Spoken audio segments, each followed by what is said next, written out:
एक film city जो जिसकी मांग थी, डिमांड थी और हमारी तपस्या थी, उन्होंने उसको मांगा। उसके लिए मैंने उनको पर्सनली धन्यवाद दिया और आशीर्वाद दिया और मैंने कहा कि महाराज जी, ये सबसे बड़ा सपना आपने पूरा किया। आप लोग सम्मान से काम करेंगे और इस देश का सबसे सुंदर फिल्म सिटी का जो प्लान था, उन्होंने पूरी प्लानिंग बताई कि बहुत ही हाईटेक स्टूडियो बनेगा, जिसमें वन विंडो होगा कि अगर आप अंदर जाते हैं पूरी यूनिट लेके, पूरी फिल्म ख़त्म करके आप बाहर आते हैं। तो बहुत उस बारे में चर्चा हुई, बड़ा अच्छा लगा उन्होंने बताया। और उसके बाद अयोध्या में हम रामलीला कर रहे हैं, हाईटेक रामलीला कर रहे हैं। तो महाराज जी ने बोला कि मैं स्वयं आऊँगा उसमें आशीर्वाद देने, और शायद पहले दिन या आखिरी दिन महाराज जी खुद आएंगे और उस रामलीला में रहेंगे, जहाँ के बॉलीवुड के सारे कलाकार रहेंगे। हम वहाँ भरत जी की भूमिका में रामलला चूँकि आए हैं अयोध्या प्रभु राम के यहाँ, तो प्रभु राम की सेवा में हम लोग वहाँ परफॉर्म करेंगे। और ये बात पे बड़े प्रसन्न हुए और बड़ा मुस्कुरा रहे थे, खुश थे कि अयोध्या में रामलीला कर रहे हो, और प्रसन्न थे कि ये टाइम का सदन पार्लियामेंट हमने बड़ा अच्छे से निभाया। उनको खुशी हुई कि मैंने देश के मुद्दों को उठाया, उनको खुशी इस बात की हुई कि मैंने राष्ट्र हित की बात की।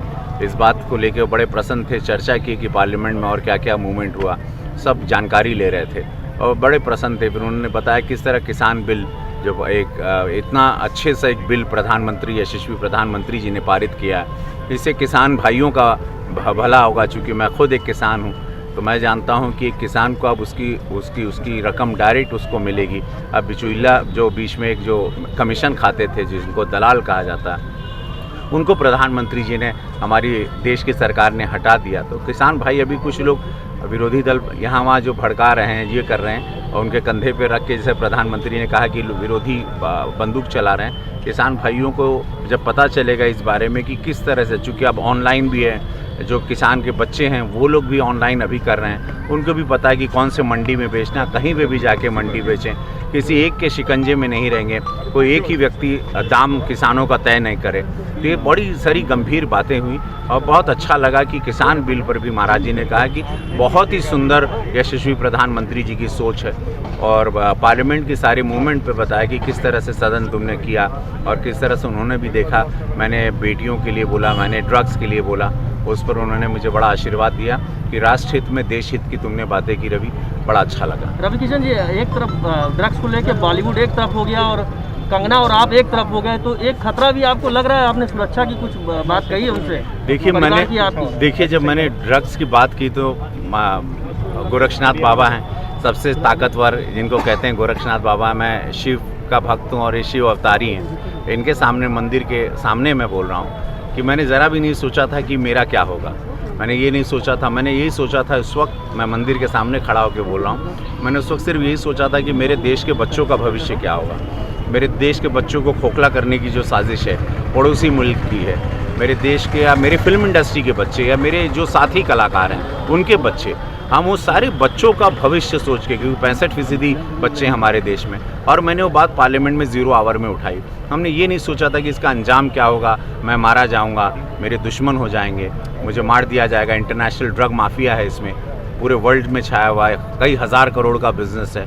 पाकिस्तान के रास्ते से ये ड्रग्स लाई जाती है, बड़ी बड़ी खेप। इसके साथ ही आंतरिक सुरक्षा भी देश की हमेशा खतरे में रहती है, क्योंकि इसी ड्रग्स के सौदेबाजी में बड़े बड़े हथियार खरीदे जाते हैं जो हमारे देश को आघात करते हैं। और ये सारी सोच के हमने बात कही थी। ये अंजाम तो नहीं, महादेव की कसम, ये तो नहीं सोचे थे कि हमको कोई मार देगा या मेरे जान को कोई खतरा। अब आपको धमकियां भी मिल रही है, अब तो बड़े नाम दीपिका पादुकोण, करण जौहर, श्रद्धा कपूर जैसे बड़े नाम भी आ गए हैं, के भी नाम आ गए।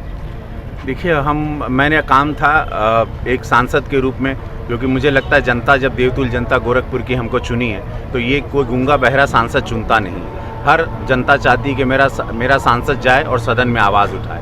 मैंने एक आवाज़ उठा दी, एनसीबी अपना काम कर रही है, एजेंसियाँ अपना काम कर रही है, प्रशासन अपना काम कर रहे हैं। मेरी एक प्रतिनिधि होने के नाते, देश का नागरिक होने के नाते, देश का सांसद होने के नाते, देश का बेटा होने के नाते मैंने अपनी आवाज़ उठाई। जो धमकियाँ मिलने की बात आ रही है, कहाँ तक सही है? धमकियाँ मिल रही आपको?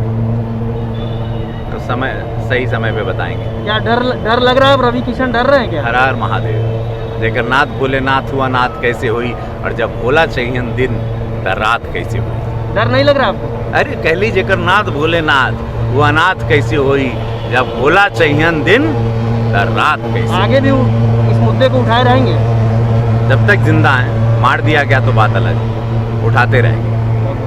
धन्यवाद।